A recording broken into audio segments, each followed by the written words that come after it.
Introduction. Ravi, can you please open the window? Let some fresh air come into the room. Sure, Father. Father, when the sunlight comes from the window, why are the dust particles visible? Because air is a colloid, as it carries dust particles. These dust particles scatter the light. They have large size and are visible to naked eye. These particles seem to be floating zigzag in the air.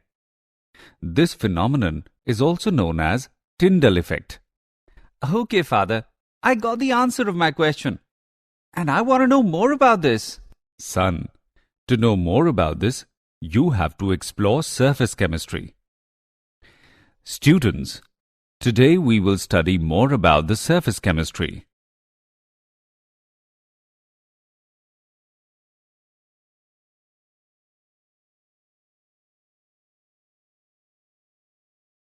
Objectives. At the end of this lesson, you will be able to define surface chemistry, understand mechanism of adsorption, classify adsorption, know about applications of adsorption, define and classify catalysis, analyze mechanism of enzyme catalysis, define and classify colloids,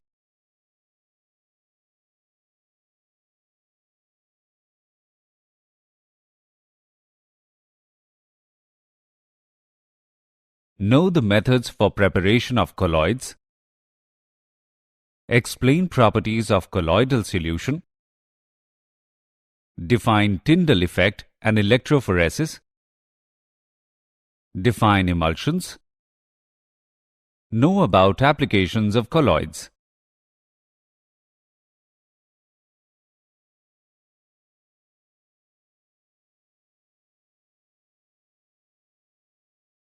Definition.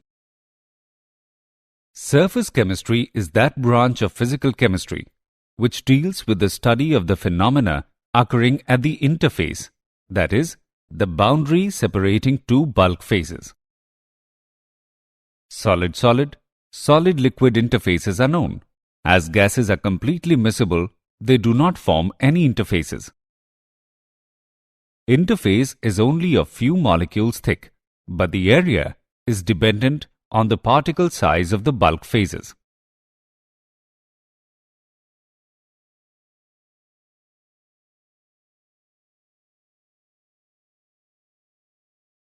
Adsorption.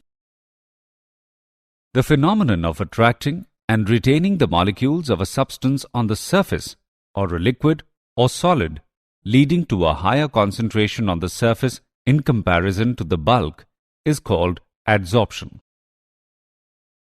For example, when oxygen gas is taken in a closed vessel containing powdered charcoal, then the pressure inside the enclosed vessel decreases. This is due to adsorption of the gas molecules on the surface of charcoal. The substance accumulating at the surface of the solid during adsorption is called adsorbate.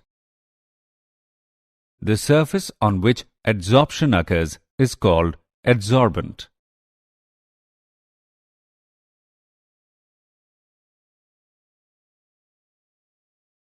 Adsorption and absorption.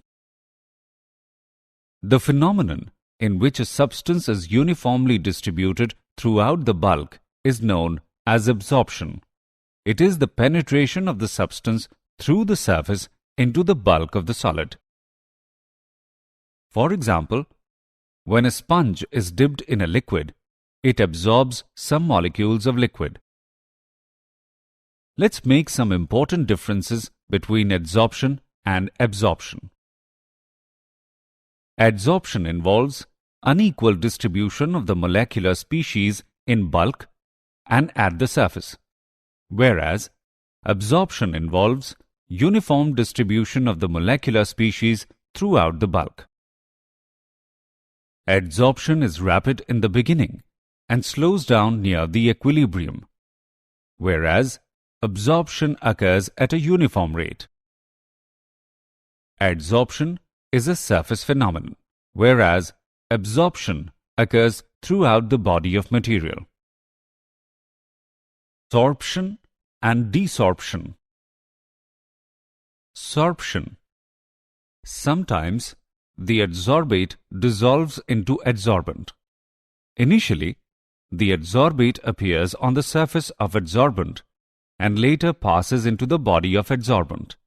Thus, adsorption changes into absorption. Simultaneous occurrence of absorption and adsorption is called sorption. Desorption. The process of removing an adsorbed substance from a surface on which it is adsorbed is called desorption.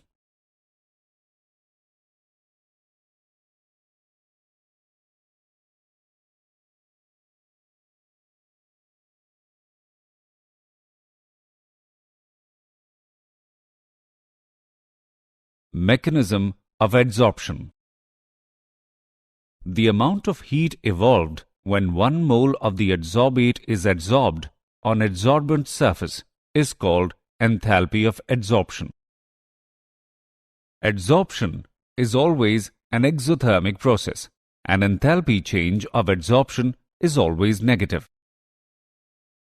When adsorbate molecules are adsorbed on the surface of an adsorbent, their freedom of movement becomes restricted and hence entropy decreases.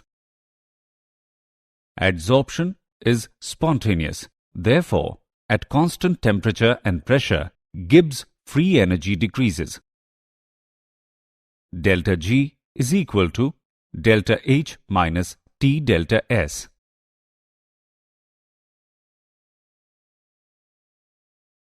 Types of adsorption. Depending upon the nature of forces existing between adsorbate molecules and adsorbent, the adsorption can be classified into 2 types: physical adsorption and chemical adsorption. Physical adsorption. If the forces of attraction existing between adsorbate and adsorbent are van der Waals forces, the adsorption is called physical adsorption. Since the forces existing between adsorbent and adsorbate are very weak, therefore, this type of adsorption can be easily reversed by heating or by decreasing the pressure. Chemical adsorption. If the forces of attraction existing between adsorbate particles and adsorbent are almost of the same strength as chemical bonds, the adsorption is called chemical adsorption. Since forces of attraction existing between adsorbent and adsorbate are very strong, therefore, this type of adsorption cannot be easily reversed.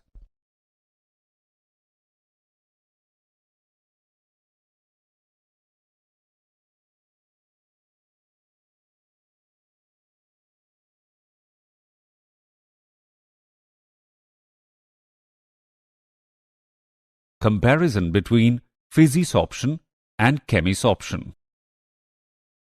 The important difference between physisorption and chemisorption are: low enthalpy of physisorption, usually of the order of minus 25 kJ per mole, whereas high enthalpy of chemisorption, usually of the order of minus 200 kJ per mole. In physisorption, forces of attraction are van der Waals forces, whereas in chemisorption, forces of attraction are chemical bond forces. Physisorption usually takes place at low temperature and decreases with increasing temperature, whereas chemisorption takes place at high temperature. Physisorption is reversible, whereas chemisorption is irreversible. Physisorption is related to the ease of liquefaction of the gas, whereas in chemisorption, the extent of adsorption is generally not related to liquefaction of the gas. Physisorption usually forms multimolecular layers on the adsorbent, whereas chemisorption usually forms monomolecular layers on the adsorbent. Physisorption does not require any activation energy, whereas chemisorption requires activation energy.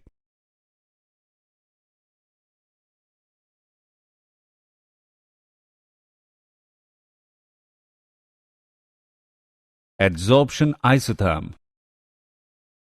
The variation in the amount of gas adsorbed by the adsorbent with pressure at constant temperature can be expressed by a curve termed as adsorption isotherm. At low pressure, the graph is nearly straight and sloping. Hence, the extent of adsorption x upon m is directly proportional to the pressure of the gas. This can be expressed as x upon m is directly proportional to p raised to the power 1. At high pressure, saturation of the adsorbent surface occurs, and then amount of adsorption does not depend upon the pressure of the gas. This can be expressed as x upon m is directly proportional to p raised to the power 0.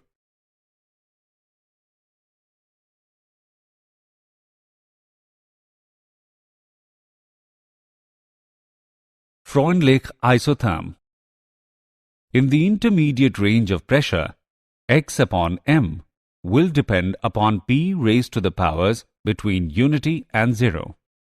This can be expressed as x upon m is directly proportional to p raised to the power 1 to 0, or x upon m is directly proportional to p raised to the power 1 upon n, where value of n is less than 1, or it can be written as x upon m is equal to k multiplied by p raised to the power 1 upon n. K and n are constant, whose value depends upon the nature of gas and the adsorbent solid at a particular temperature. Taking logarithm on both sides, we get log x upon m is equal to log k plus 1 upon n log p. The graph between log x upon m and log p is a straight line. The slope of the line is equal to 1 upon n, and the intercept on log x upon m axis will correspond to log k.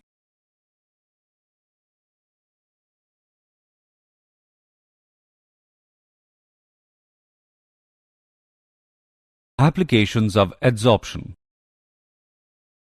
Gas masks. These contain activated charcoal or a mixture of adsorbents and are used for breathing in an atmosphere containing poisonous gases. Removing of coloring matter. Animal charcoal removes colors of solutions as coloring impurities are preferentially adsorbed on charcoal. For example, bone charcoal is used as decolorizer in sugar industry. Controlling humidity. Silica and alumina gels are used as adsorbent for removing moisture and controlling humidity. Adsorption indicators. Dyes like eosin and fluorescein are used as indicator in titrating bromide solution with AgNO3. Precipitate of silver halide has the property of adsorbing these dyes and thereby producing characteristic deep colors at the end point in the titration. In curing of diseases. A number of drugs kill the germs by getting adsorbed on them.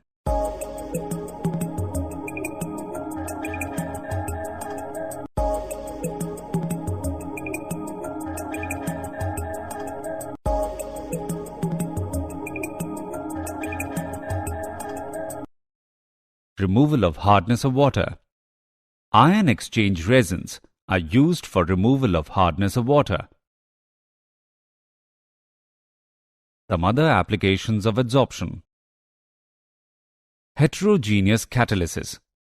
There are many gaseous reactions of industrial importance involving solid catalyst. Adsorption of reactants on solid surfaces increases rate of reaction. For example, manufacture of ammonia, sulfuric acid, and hydrogenation of oils. Chromatographic separation. Components of mixtures especially of organic compounds, can be separated and identified by chromatographic analysis, which is based upon adsorption phenomenon. For example, thin layer chromatography, paper chromatography, and gas-liquid chromatography.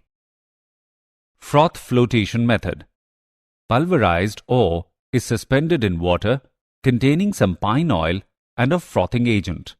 When air is blown into it, the ore particles are adsorbed on the air-oil interface and come to the surface in the form of froth. For example, sulfide ores are concentrated by this method. Separation of inert gases. Due to difference in the degree of adsorption of gases by charcoal at different temperatures, a mixture of inert gases can be separated by adsorption on coconut charcoal.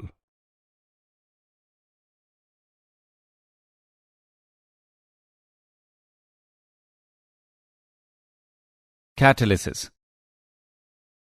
A catalyst is a substance which influences the speed of a chemical reaction without itself undergoing any chemical change at the end of the reaction. This phenomenon is known as catalysis. For example, when potassium chlorate is heated in the temperature range of 653 to 873 Kelvin, it slowly decomposes to give dioxygen. But if a little manganese dioxide is added, the decomposition takes place in the temperature range of 473 to 633 Kelvin, and dioxygen is released at a much faster rate. A catalyst may increase or decrease the rate of a reaction. A catalyst which increases the rate of reaction is called a positive catalyst. For example, decomposition of KClO3 in presence of MnO2. A catalyst which decreases the rate of reaction is called a negative catalyst. For example, tetraethyl lead is added to petrol to prevent knocking of the engine.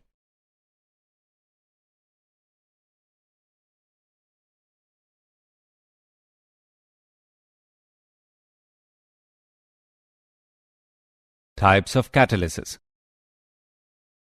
The catalysis reactions are of two types: homogeneous catalysis and heterogeneous catalysis.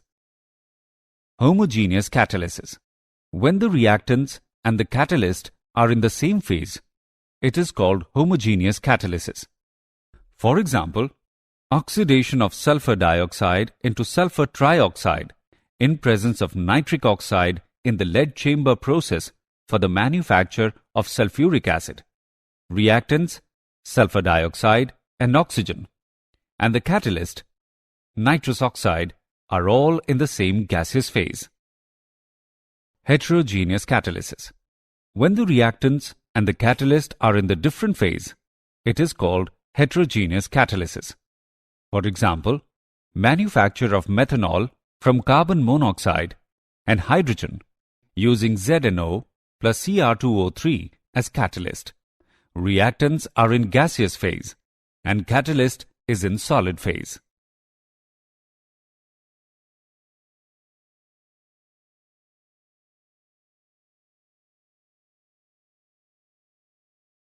Adsorption theory of heterogeneous catalysis. In heterogeneous catalysis, the catalytic activity is localized on the surface of the solid catalyst. Heterogeneous catalysis occurs through the following steps: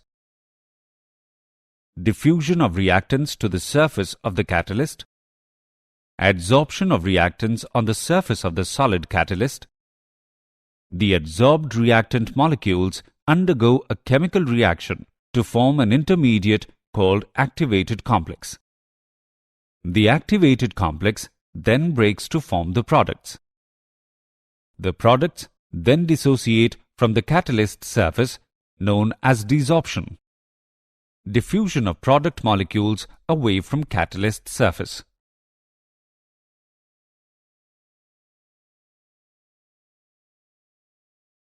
Nature of solid catalyst. Metals, alloys of metals, metal oxides, metal sulfides, or mixture of these are generally used as solid catalyst. The two important aspects of solid catalysts are activity. The ability of a catalyst to accelerate the rate of a chemical reaction is called activity. These catalysts accelerate the rate of reactions to a very large extent, and in some cases, the rate of reaction becomes 10 raised to the power 10 times faster in the presence of a catalyst. For example, a mixture of pure H2 and O2 does not react, but in presence of catalyst platinum, they combine to form water and the reaction takes place with explosive violence. Selectivity. It is the ability of a catalyst to direct a reaction to yield a particular product. For example, carbon monoxide and hydrogen react to give different products in presence of different catalysts.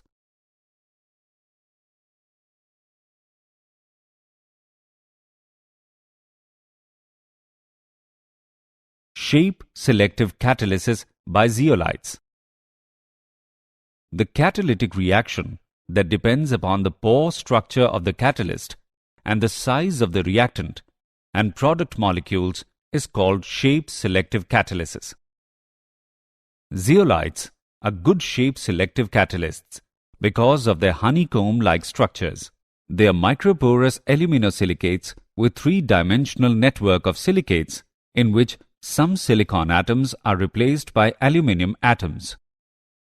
The reactions taking place in zeolites depend upon the size and shape of reactant and product molecules as well as upon the pores and cavities of the zeolites. Zeolites are used as catalysts in petrochemical industries for cracking of hydrocarbons and isomerization.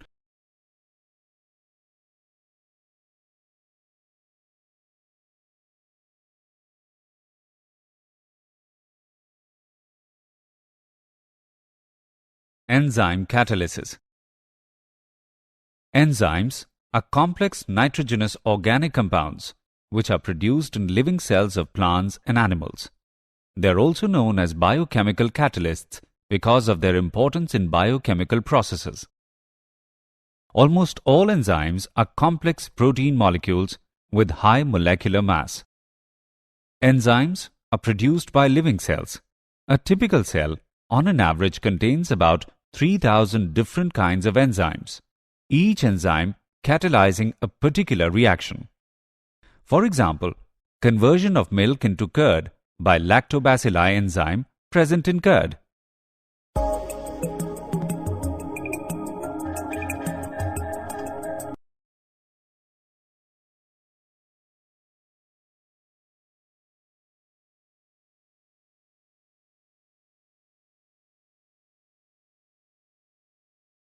Characteristics of enzyme catalysis.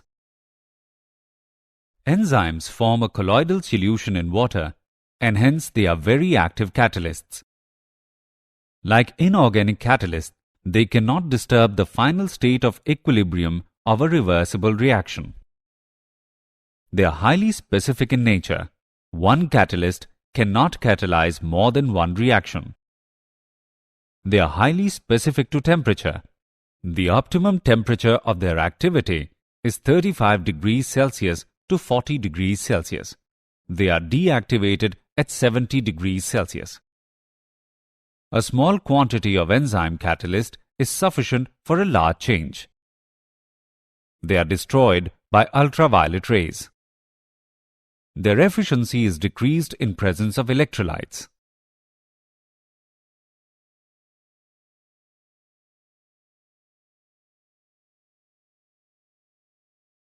Mechanism of enzyme catalysis.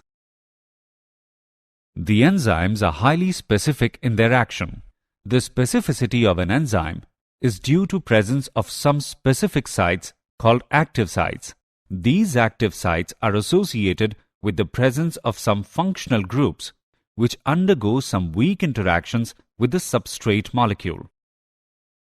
The shape of active site on a given enzyme is such that only a specific substrate can bind with it. This specific binding of the active site with the substrate results in the formation of enzyme-substrate complex. In this complex, the substrate molecules are held in appropriate steric orientation to facilitate the reaction. After achieving proper orientation, substrate molecules react to form the products.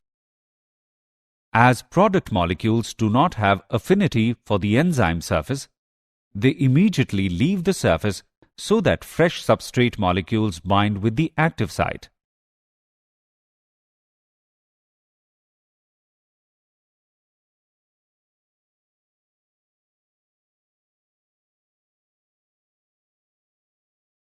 Colloids.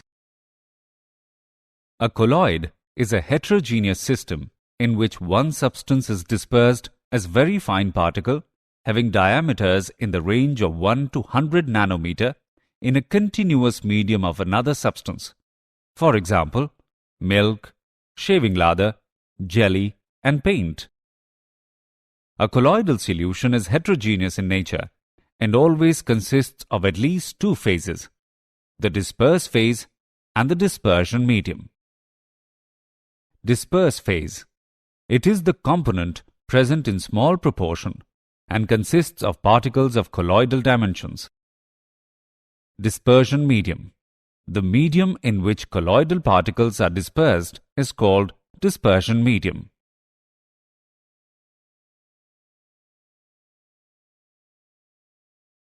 Classification based on physical state of colloids. Dispersed phase and dispersion medium can be solid, liquid, or gas. Therefore, 8 types of colloidal system are possible depending upon the physical state of the dispersed phase and the dispersion medium. Rock salt is an example of solid sol. Paint is an example of sol. Smoke is an example of aerosol. Cheese is an example of gels. Milk is an example of emulsion. Fog is an example of liquid aerosol. Rubber is an example of solid foam. Soap lather is an example of foam.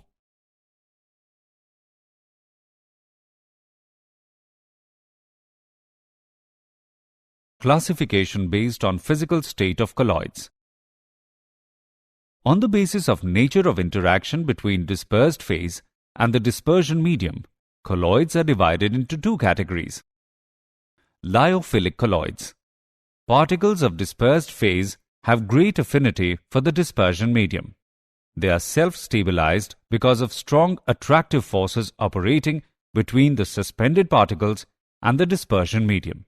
They are reversible in nature. They are also known as intrinsic colloids. For example, gums, starch, gelatin, and albumin. Lyophobic colloids. Particles of dispersed phase have no affinity for dispersion medium. Rather, they hate dispersion medium. They are not easily prepared and need stabilizing agents for their preservation. They are irreversible. They are also called extrinsic colloids. For example, sols of gold, silver, and ferric hydroxide. Classification based on physical state of colloids. On the basis of nature of the particles of dispersed phase, colloids are divided into 3 categories. Multimolecular colloids. In this type of colloids, colloidal particles are aggregates of atoms or small molecules with molecular size less than 1 nanometer. These molecules in the aggregate are held by van der Waals forces. For example, a gold sol consists of particles of various sizes, which are clusters of several gold atoms. Macromolecular colloids. In this type of colloids, colloidal particles are themselves large molecules having colloidal dimensions. They have very high molecular masses, varying from thousands to millions. For example, proteins, cellulose, nylon, and plastic. Associated colloids. This type of colloids behave as normal, strong electrolytes at low concentration, but at higher concentration, they behave as colloidal solutions due to the formation of aggregated particles known as micelles. For example, soaps and detergents.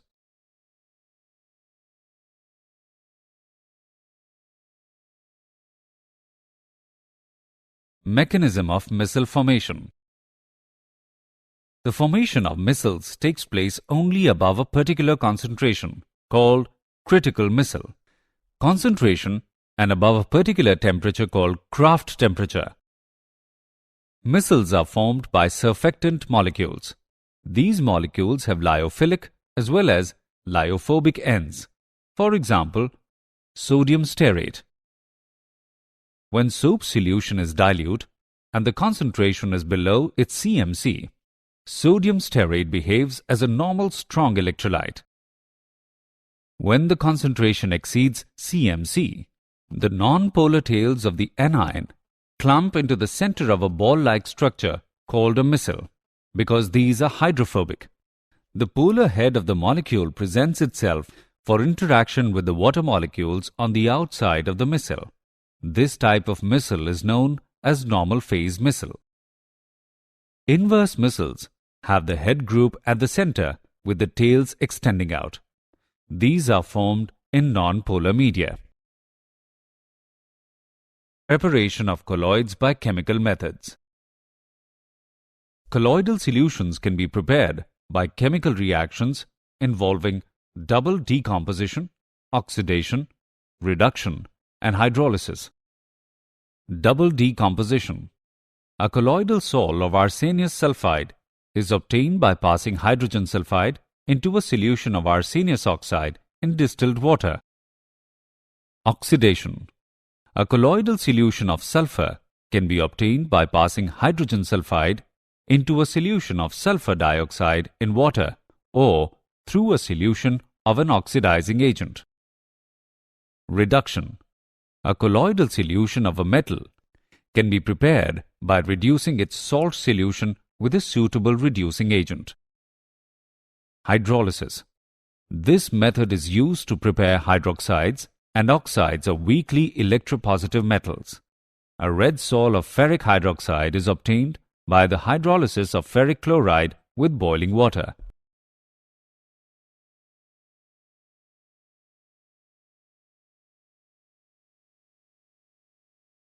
Preparation of colloids by electrical disintegration. This process is also known as Bredig's arc method. It involves dispersion as well as condensation. Colloidal solutions of metals can be prepared by this method. In this method, electric arc is struck between electrodes of the metal immersed in the dispersion medium. The intense heat produced vaporizes some of the metal, which then condenses to form particles of colloidal size.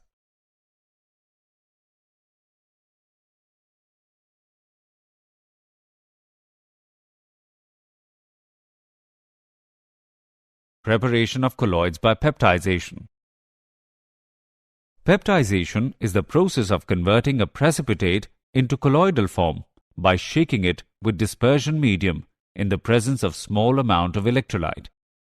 The electrolyte used for this purpose is called peptizing agent. During peptization, the precipitate adsorbs one of the ions of the electrolyte on its surface. The adsorbed ion is generally common with those of the precipitate. This causes the development of positive or negative charge on precipitates, which ultimately break up into smaller particles having the dimensions of colloids.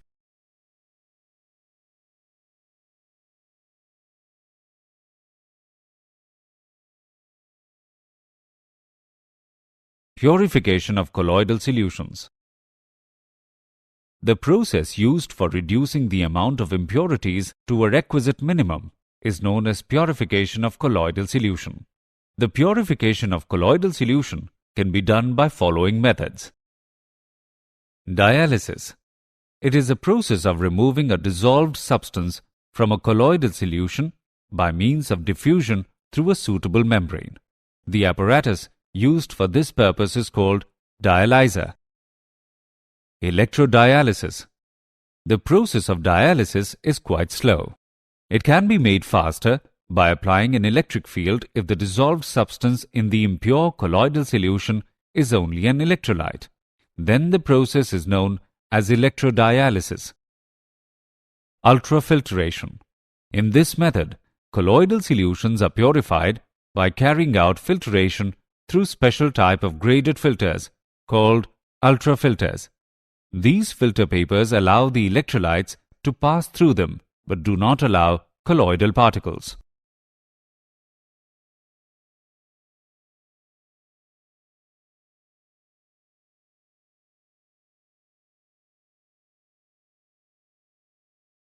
Properties of colloidal solutions. Colligative properties. Due to high average molecular masses of colloidal particles, they give very low mole fractions in colloidal solutions.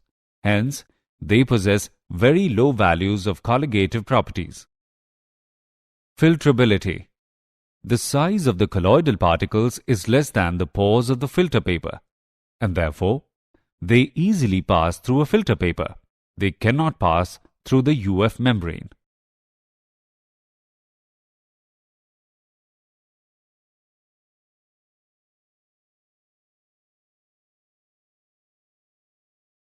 Tyndall effect. When a strong beam of light is passed through a true solution, it cannot be seen unless the eye is placed in the path. However, when the same beam of light is passed through a sol, the path of light becomes visible with a bluish light. This phenomenon is called Tyndall effect. This phenomenon is due to scattering of light from the surface of colloidal particles. Colloidal particles are too small to be seen with naked eye. They scatter light and become visible as bright spots or disks of light against a black background when viewed through an ultramicroscope.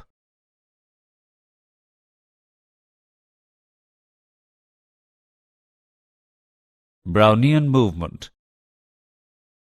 When colloidal sols were observed under a microscope, scattered light was seen moving in a zigzag motion. As the light is scattered by colloidal particles, these particles execute ceaseless, erratic random motion called Brownian movement. It is due to the bombardment of colloidal particles by the molecules of the dispersion medium. Due to Brownian movement, the colloidal particles do not settle down under the force of gravity, and therefore, it is an important factor for the stability of the sol. Electrophoresis. The particles of the colloidal solution are electrically charged. The existence of the electric charge is shown by the phenomenon of electrophoresis. It involves the movement of colloidal particles either towards the cathode or anode under the influence of electrical field. The colloidal solution is placed in a U-tube fitted with platinum electrodes. On passing an electric current, the charged colloidal particles move towards the oppositely charged electrode.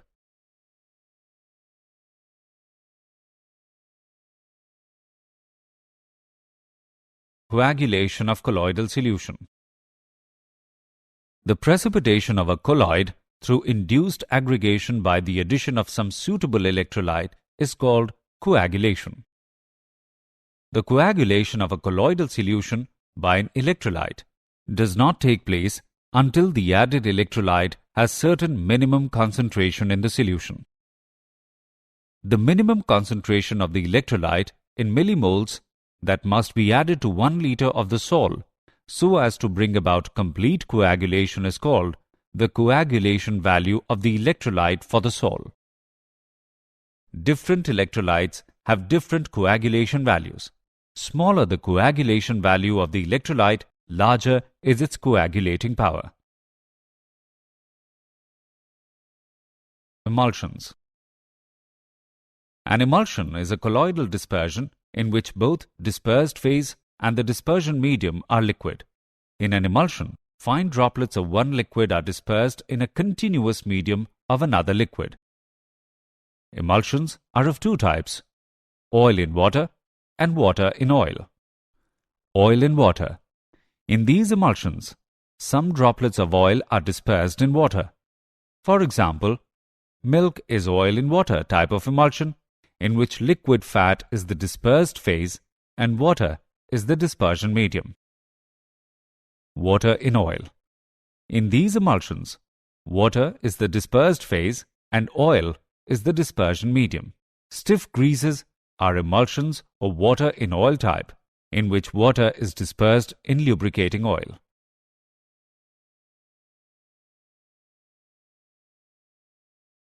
Colloids around us. Colloids play very significant role in nature and our daily lives. Some important examples are as follows. Blue color of the sky. It is due to scattering of light by colloidally dispersed dust particles in air that sky looks blue. Fog and mist. They are colloidal systems. When large mass of air containing dust particles cools below its dew point, the moisture present in the air condenses on the dust particles, forming fine droplets. Food items. Most of the food items are colloidal in nature. Blood. It is a colloidal solution of an albuminoid substance. Soils.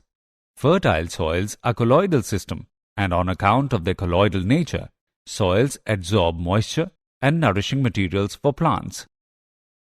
Paints. All paints are colloidal dispersions of solid pigments in a liquid medium. Medicines. Many medicines are colloidal in nature. The medicines in colloidal form are easily absorbed by body tissues and are more effective.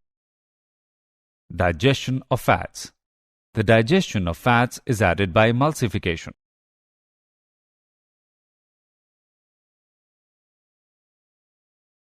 Applications of colloids. Due to the presence of electrical charge on colloidal particles, they are good conductors. Some important applications of colloids are rubber plating.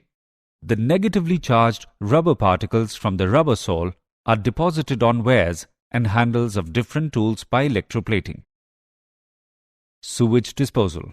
Sewage water contains particles of dirt, rubbish, etc., which are of colloidal size, carry charge, and therefore do not settle down easily. These particles can be removed by electrophoresis. Cottrell smoke precipitator. Smoke is made free of colloidal particles by passing it through Cottrell precipitator installed in the chimney of an industrial plant. Formation of delta. When river water comes in contact with seawater, coagulation of colloidal particles occurs. These coagulated clay particles settle down at the point of contact and gradually river bed starts rising. Artificial rain. It is caused by spraying oppositely charged colloidal dust or sand particles over the clouds. The colloidal water particles of the clouds get neutralized and coagulate to bigger water drops which cause artificial rain. Purification of water. The colloidal particles present in water can be precipitated by addition of small amount of alum. The Al+3 ions furnished by alum help in coagulation of impurities which are present in the colloidal form.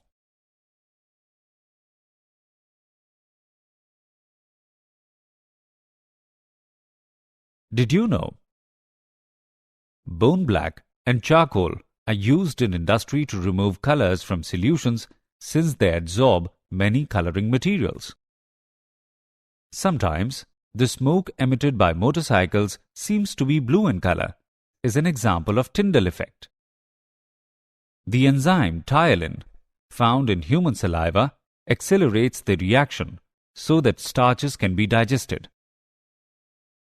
The clotting of blood is an example of coagulation.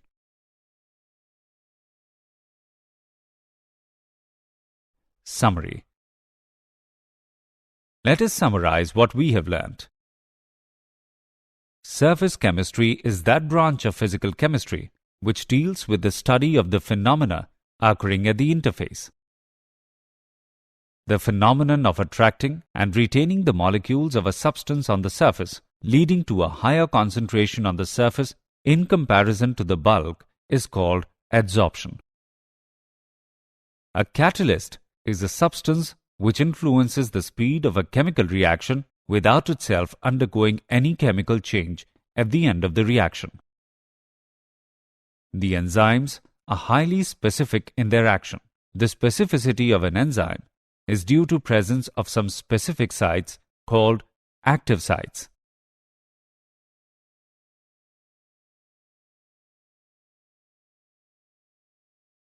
A colloid is a heterogeneous system in which one substance is dispersed as very fine particles in a continuous medium of another substance.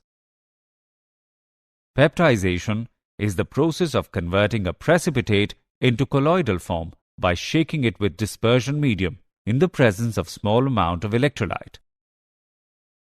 The precipitation of a colloid through induced aggregation by the addition of some suitable electrolyte is called coagulation. An emulsion is a colloidal dispersion in which both dispersed phase and the dispersion medium are liquid.